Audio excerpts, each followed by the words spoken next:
কিভাবে তাকে নির্যাতন করা হয়েছে আয়নার ঘরে রেখে সেখান থেকে গোপনীয় ভাবে প্রশাসনের মাধ্যমে তাকে টুকরো টুকরো করে সেই পতঙ্গা সেতু দিয়ে সেই কক্সেস বাজারে মাঝখানে গিয়ে সমুদ্রের ভিতরে তাকে নিক্ষেপ করেছে।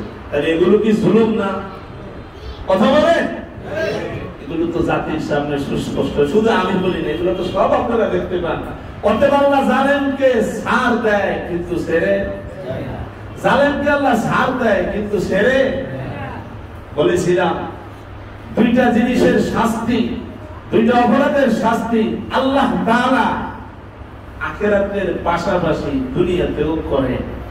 সেটা হলো কি, এক নম্বর হলো জুলুম।